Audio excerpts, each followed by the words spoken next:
I had a crush on him for 7 years. To avoid any misunderstandings with his crush, he sent his roommate to pursue me instead. He texted me saying, "My roommate's had a crush on you for 2 years. Maybe you should give him a chance." Later on, I started dating his roommate. Then he came storming up to me, eyes red, and asked, "Did you make that box of chocolates with your own hands?" It hit me. I had told him before that the chocolates I made myself would only ever go to him. When I heard that Gary's confession to Gina was rejected, I felt a bit relieved. When Gary asked to meet up, I put extra effort into looking good. After all, it seemed like the perfect chance to swoop in. As I reached the meeting place, soft music was playing inside. I could see Gary from the entrance, and he wasn't alone. Gina sat next to him, with his roommate Eric across the table. Gary's eyelashes curled like crescent moons, his lips slightly curved up in a smile, speaking to Gina with bright eyes and a gentle demeanor. Seeing this, my heart sank a bit. Gary noticed me by the entrance and gave me a smile, all the joy in his gaze clearly coming from Gina. I didn't get it. Didn't Gina turn him down? Why were they together? I tried to reassure myself, thinking they might just be friends. Maybe I still had a chance. I walked over, and the only available seat was next to Eric. So I sat down beside him. Eric blushed and seemed really tense and awkward. I glanced at Gary across the table, forced a smile, and asked, "So, why'd you call me over?" Gary's soft gaze swept over Gina's face, then he set down his coffee and held Gina's hand tightly before turning to me, saying, "I just wanted you to clarify to Gina about our relationship. We're just friends, buddies, right?" I noticed their hands tightly clasped together, and suddenly they were interlocked fingers. They stared at each other like nobody else was around, filled with sweet smiles, clearly in the throes of new love. My heart ached seeing this. Even I realized they were together now. Fighting the hurt, I forced a weak smile, of course. I glanced at Gary's face, his eyelashes fluttering, light shining in his deep eyes. He nudged towards Gina proudly, "See? I wasn't lying. Lisa and I are really just friends, like good buddies." Watching him emphasize and explain our connection to his crush, watching Gina smile delightedly at his words, I started feeling really awkward. I had been into Gary for 7 years. He was the light of my school days, and I never stopped chasing him. But to him, we were only friends. Witnessing their happiness, for a brief moment, I could almost hear my heart breaking. The world I built in 7 years, which only he could enter, crumbled down. A waiter brought me a lemon tea. Eric, who had been quiet beside me, suddenly blushed and asked, "I ordered you lemon tea. Is this your favorite?" I froze for a second, puzzled at how he knew I liked lemon tea. I knew Eric was Gary's roommate, but we weren't that close. Each time I met Eric, I noticed he would blush and act nervously. I once teased Gary about Eric, saying, "Your roommate Eric looks big and tall, but why is he always blushing like a shy kid? It's so cute."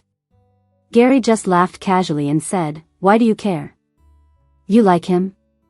Want me to introduce you?" I quickly changed the topic, waving my hand.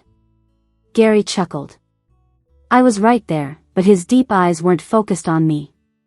He glanced playfully at Eric, then told me, "Eric's been asking a lot about your likes." He raised an eyebrow at me, signaling that Eric liked me. Gina joked with Gary, "Wow, you sure know a lot about Lisa's preferences." Gary hastily explained, "Not really. I asked around her high school friends." Hearing this, I paused. Just days ago, my best friend from high school, Lily, texted me, "Congrats, you finally got Gary after 7 years." I was confused and asked, "What are you talking about? Gary and I aren't together at all." Lily replied, "What? Gary texted me late last night with a long list, asking about all your favorites. He's into you for sure." I was overjoyed then, thinking I was finally getting to Gary. But now, it was all just a ridiculous misunderstanding.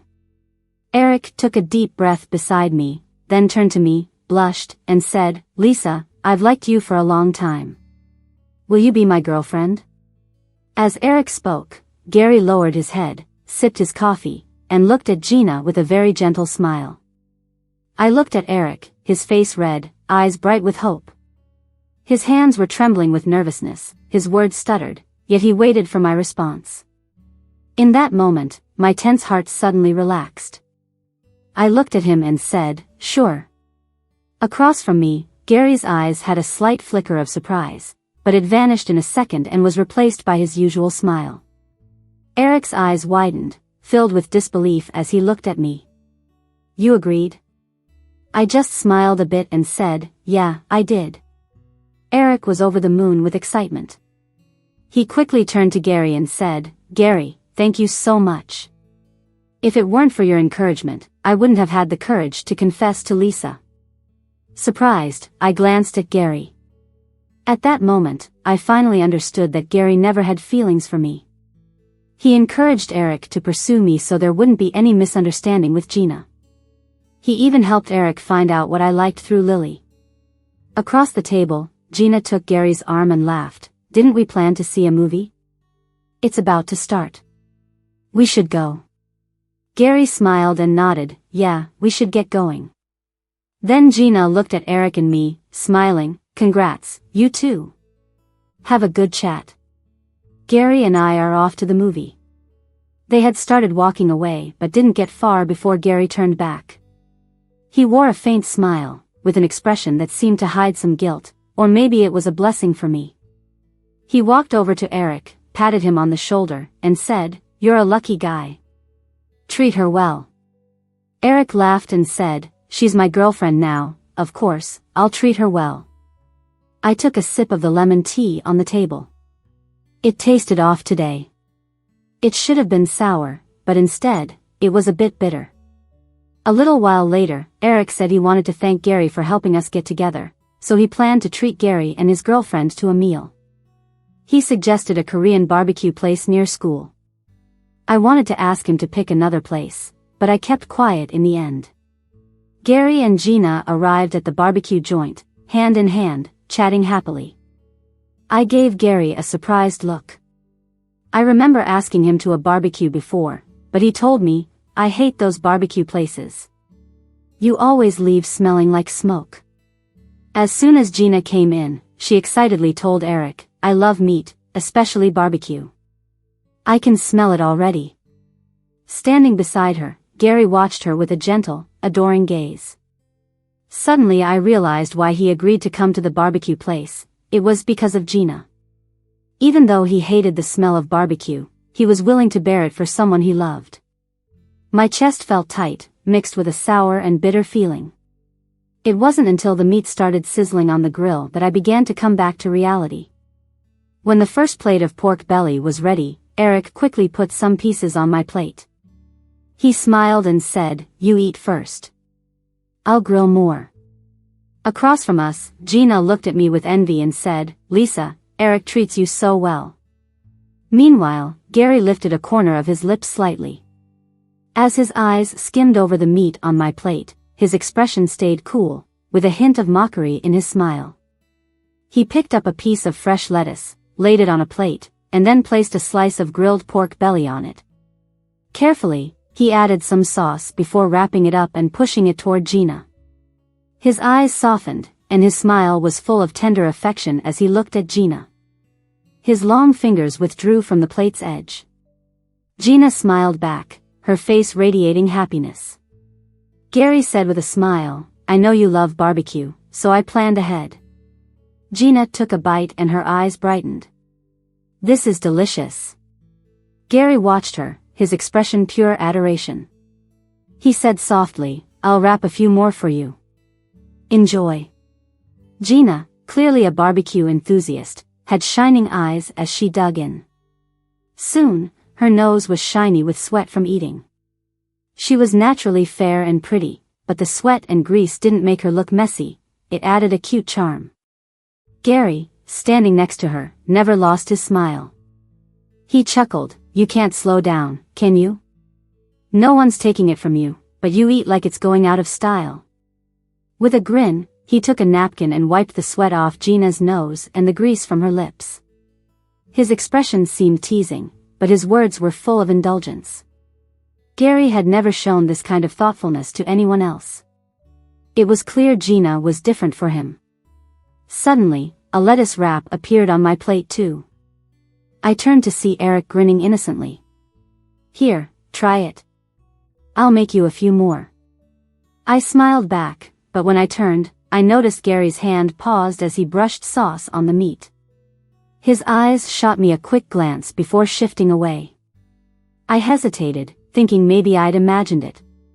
By the time we left the barbecue joint, night had fallen.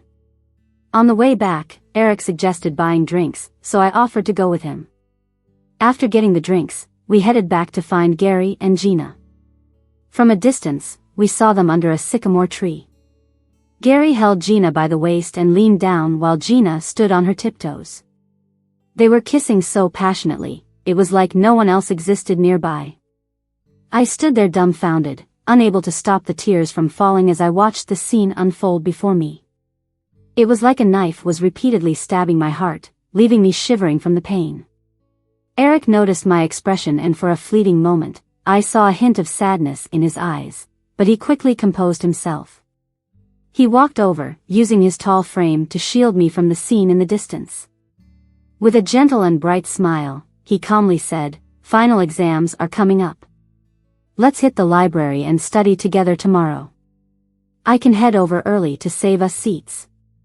I was taken aback, but seeing the anticipation in his eyes, I nodded slightly and said, "Sure."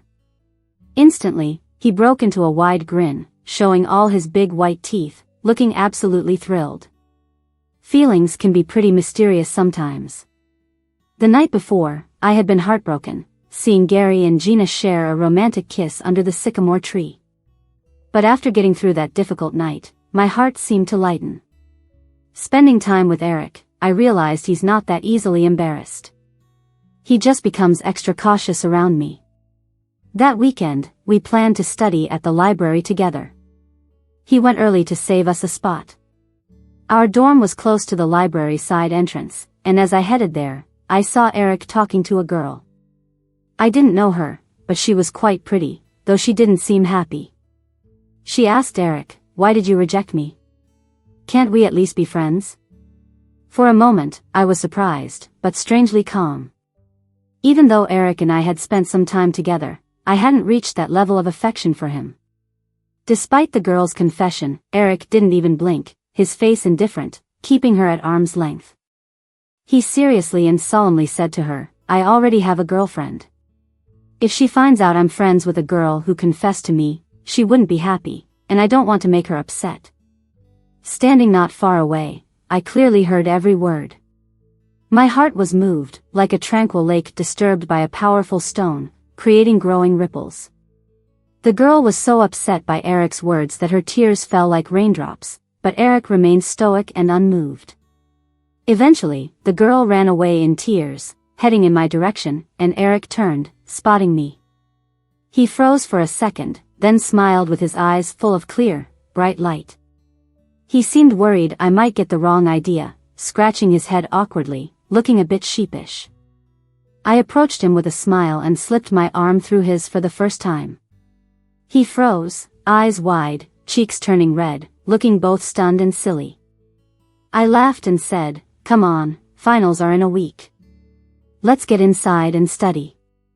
He stood there dumbstruck before I dragged him into the library. Once he realized what was happening, he couldn't help but smile. He wanted to laugh out loud, but being in the library, he held it in, not daring to make a sound. I don't know what Eric told Gary after we left the library that day. But later that night, I was woken up by a text from Gary. "Eric has had a crush on you for 2 years. You guys should give it a shot," he said. Half asleep, I stared at the text, confused and groggy. Then he sent another message, "I heard things are progressing with you and Eric. I hope you're truly in it for him and not because of other reasons or out of spite." Reading Gary's second message, my mind cleared. What other reasons? Spite? I almost laughed. He's always known I liked him, so he probably thinks I'm with Eric out of spite. I texted Gary back, feeling a bit flustered, with images of Eric popping into my head, inexplicably making my heart race. You misunderstood, I wrote. I'm a sophomore, never dated before, and I figured it was time. Eric came along at just the right moment. After sending the text, I saw Gary was typing a reply, so I quickly added, it's late. Get some sleep. Don't worry about me, Eric and I are doing well. I'm going to sleep too, bye. A moment later, Gary replied, okay, good night. Seeing those two words, I paused. Some say when a guy and a girl text each other goodnight, it hints at a budding romance. In the past, I had always initiated goodnight texts, carefully hiding my feelings, but all I'd ever gotten back was a plain 88 or no reply at all. I didn't take Gary's goodnight as anything significant this time. To me, the past was over. I tossed my phone aside, closed my eyes, and soon fell into a deep sleep. Eric and I studied together at the library every day, and our bond grew quickly. The night before exams, as we left the library, it was already 9 o'clock. Holding my hand, Eric, cheeks flushed, hesitantly suggested, the dorm doesn't close for another 2 hours. Want to walk around a bit? It was summer, and the night was warm. Even with exams the next day, I felt confident given how well I'd prepped. So, I casually agreed. He held my hand as we strolled along, chatting casually. After a while, he spotted a bubble tea shop not far away and finally let go of our sweaty hands, saying, wait for me. He quickly ran to the bubble tea shop and bought me a strawberry yogurt while getting a peach watermelon juice for himself. When he came back and handed me the yogurt, he explained, bubble tea has caffeine, and drinking it at night might keep you up. I remember you like this strawberry yogurt. Even after a short jog, he was already sweating on his forehead. I chuckled, took out a wet wipe from my bag, opened it, and handed it to him, saying, wipe your sweat. He took the wipe and cleaned his face. I took a sip of the cold strawberry yogurt and somehow that night, it tasted especially sweet, like honey. Not long after, I noticed more sweat trickling down his neck. I grabbed another wet wipe and absent-mindedly wiped his neck. He froze, looking at me with a surprised expression as his Adam's apple moved, his gaze becoming more intense. I quickly withdrew my hand, but he suddenly grabbed my wrist, blushing, and said, could you wipe my sweat again? I bit my lip, feeling something stirring inside, my heart pounding faster, and the air around us seemed sweet. After I finished wiping his neck, I awkwardly pulled back, my face burning. I caught a glimpse of his Adam's apple moving again. Eric wasn't much better off. He was visibly nervous, his hands trembling, eyes scorching as he looked at me. He stammered, struggling with his words, can you, He was flustered, no. I mean, can I kiss you? I looked down, feeling like my heart was about to jump out of my chest. Nervously biting my lips, I felt my cheeks burning. Since I stayed silent, he awkwardly bit his lip and, summoning some courage, added, if you don't speak, I'll take it as a yes. He then gently pulled me into his arms, quickly brushing his lips against mine with a gentle yet fleeting kiss before nervously pulling away. It felt like an electric shock, a strange tingling sensation, soft and tender. Suddenly, someone yanked me away from Eric's embrace. Gary appeared and punched Eric hard. Shocked, I turned to see Gary, his face dark, eyes filled with shadows. Glaring at Eric, he angrily shouted, what are you doing? Eric retaliated with a punch of his own. Coming to my senses, I rushed over and separated them. I looked at Gary, confused, and demanded, Gary, what do you think you're doing? He stared back at me with an expression as if he couldn't understand, almost like I'd wronged him somehow. I told him, Eric's my boyfriend. We were just doing something couples do. Gary's eyes showed surprise and panic. I frowned at him, baffled. What was his problem? Eric held my hand firmly, his cold eyes passing over Gary with a mocking smile. Turning to me, his gaze softened, it's getting late. We have exams tomorrow. let's get you back to the dorm.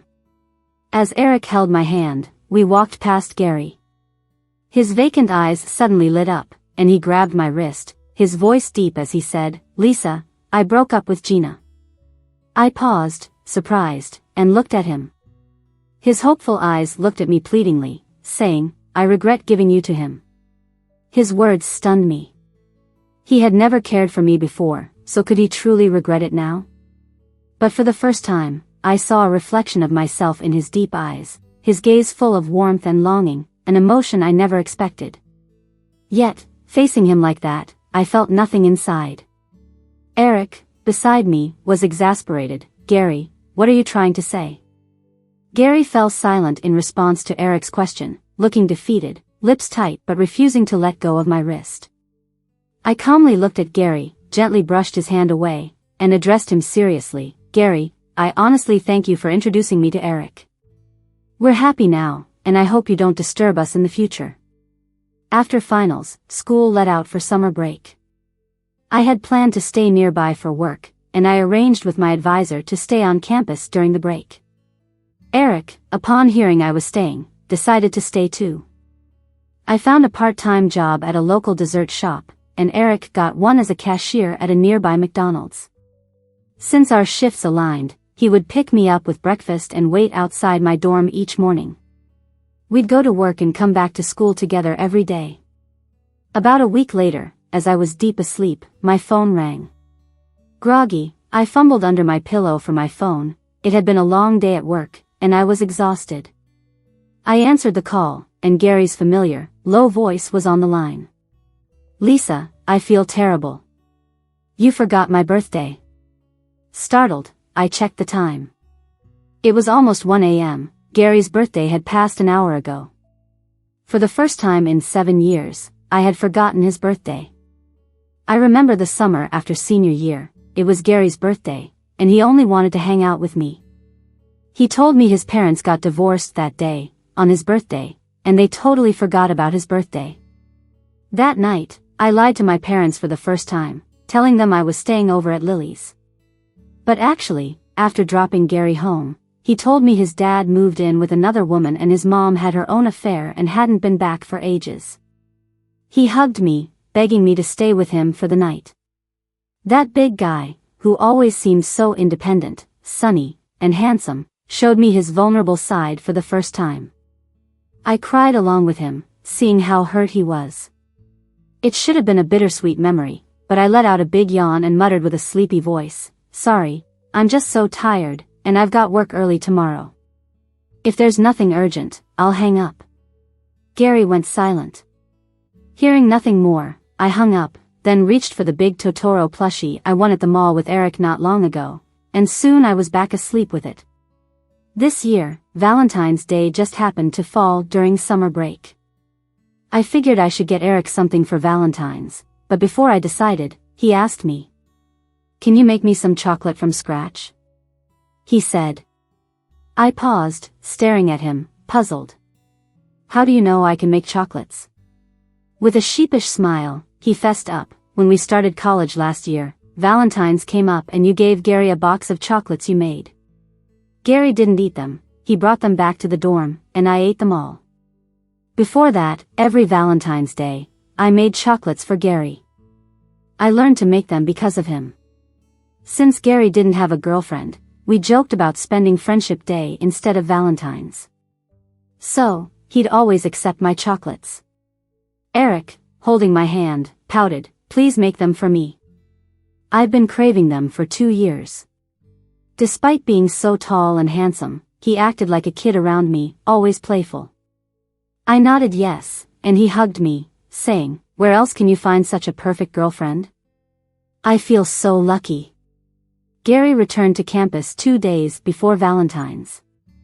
That day, Eric and I came back from work together, and he dropped me at my dorm. We parted ways. A moment later, Gary called me. "Can we meet up?" "I'm downstairs at your dorm," he said. It was already 8:30 p.m., dark out. I hadn't even turned on the lights in my dorm yet. Not really wanting to meet him, I made an excuse, "You're back early." "But I'm not at the dorm now." Gary's voice got serious. Lisa, don't lie. I just saw Eric drop you off. Resigned, I hung up and walked out of the dorm. After not seeing him for over a month, Gary still looked as charming as ever, though there was a touch of weariness in his eyes. When he saw me, he smiled softly, his lips curling up, and handed me 2 tickets. There's a music festival in Wuhan soon. I owe you for last time, and I'm definitely going with you this time. Looking at the tickets, my eyes flickered. After a pause, I said with a smile, no need. Over the Labor Day holiday, Lily and I went to the Strawberry Music Festival in Shanghai, and I saw my favorite band perform. Back before Labor Day, Gary and I had plans to go to the Shanghai Festival together. He even agreed. So, I reached out to anyone I could, desperately trying to score tickets online. Thankfully, I got 2 of them. The tickets came through late at night. I was so excited I didn't sleep a wink, and early the next morning, I rushed to the guys' dorm to tell Gary the good news. But when Gary came out, he calmly told me, why not ask someone else to go with you to the festival? I have other plans for Labor Day. After the break, returning from Shanghai, I found out from my roommate that Gary spent Labor Day handing out flyers with Gina. At that point, Gary hadn't confessed to Gina yet, but they were already in that flirty stage. I never imagined Gary's so-called other plans were just staying at school with Gina, doing some part-time flyer job. How ridiculous. Gary's gaze darkened, his brow furrowed. After a moment of silence, he said, I've checked the music festival lineup, and your favorite band will be there. Summer's not over. I immediately cut him off, looking at him coolly, Gary, I have a boyfriend now. Is it really right to go to a music festival with you? Gary clenched his fists tightly, staring at me intently. So, you're really doing this with Eric? He asked. Lisa, you've liked me for so many years. Are you really just going to drop those feelings? An ironic look crossed my eyes. See, he's always known I've liked him all these years. Yet, he took me out in front of Gina and stated so plainly that we're just friends, and isn't that just amusing? Seeing my smile, his eyes flickered. Suddenly, he grabbed my wrist, staring deeply. Lisa, you're the one I like. Please come back to me. I looked away, breaking eye contact, and gently removed his hand from my wrist. I took a few steps back and told him, Gary, I've moved on. Honestly, I haven't really liked you for a while. I chased you for 7 years and it turned into an obsession. But that day, I saw you and Gina kissing under the sycamore tree. I was heartbroken for a night, but I realized I was more upset about losing my obsession than you being with Gina. Gary shook his head anxiously, staring at me with reddened eyes. No, that's not true. You can't not like me. I looked at him coldly and said, I mean it, there's no reason to lie. Besides, that old obsession doesn't matter anymore because I have Eric now. Gary grabbed my arm, looking crazed. He kept doubting, saying, you liked me for 7 years. How could you like Eric when you've just started dating him? He hugged me tightly, afraid I'd leave, but I used all my strength to break free from his embrace. I told him seriously, Gary, stop. I don't like you, and that's not going to change no matter how many times we talk about it. He looked at me with a forlorn gaze, stumbling backward. He looked so pitiful. I said, it's getting late. I need to head back to my dorm and rest. You should go too. After saying that, I turned and walked toward my dorm. My feelings for Gary had long drifted away with the wind. On Valentine's Day, Eric and I met up at the same spot where I had agreed to date him. The store was playing all kinds of sweet songs on loop, with pink balloons everywhere. The atmosphere was both romantic and cozy. Eric's bright eyes were fixed on the gift in my hands. I handed him the chocolates I made, and he eagerly unwrapped them. I had made tri-colored chocolates, white, black, and pink. There was a heart shape in the middle with our names carved on both sides. Eric's eyes lit up with excitement. He immediately took a picture and posted it on Twitter. He said, these are handmade chocolates from my girlfriend. I'm so crazy about her." I laughed and said, "You're way too cheesy." He winked at me. "How is it cheesy? I want the whole world to know I, Eric, am madly in love with Lisa." The closer we got, the cheekier Eric became. But being with him felt like the kind of relationship I'd always wanted. That day, I gave him chocolates, and he gave me a scarf. I was stunned when I saw it. "Do you know what season it is? It's the middle of summer, and you're giving me a scarf?" Eric ducked his head, pouting, and said, "Remember last winter, you gave a scarf to Gary? He knew how much I'd had a crush on you, so he passed it on to me. I recognized it was handmade by you. I wanted to make one for you too. Scarves don't spoil, they'll be handy when it gets cold." Listening to his explanation and looking at the red scarf, I felt touched. Last winter, I really did knit a scarf for Gary. It was my first time knitting, and I kept messing up, redoing it over and over. I spent about half a month knitting until I was satisfied. My fingers back then were red, swollen, and calloused. It hurt to even touch them. I happily gave Gary the scarf, and though his reaction was indifferent, him accepting it was enough for me. I never imagined that he would just pass it on to Eric. I grabbed Eric's hand and instantly noticed how red and swollen his fingers were, with calluses too. My heart ached, but I laughed and asked, "Do your fingers still hurt?" He nodded and whined, "They do.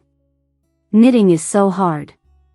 Every time I knitted a stitch, the needle pricked my fingers, and they swelled up."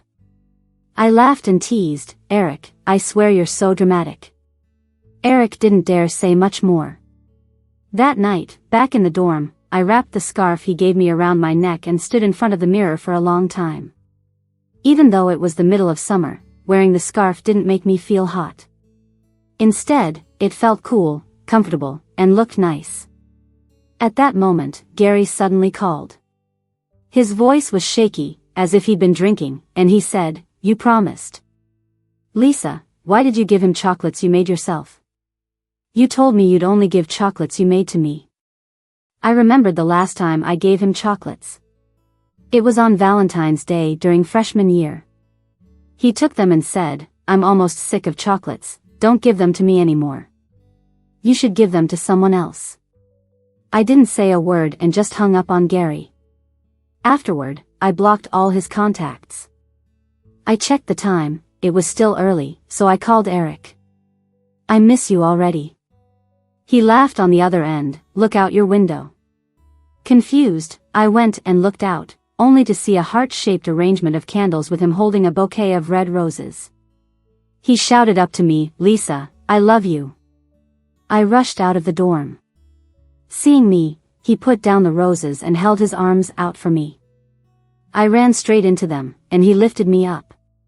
I asked, "What's all this for?" "You already gave me a gift." He just smiled and said, "Just wanted to surprise you."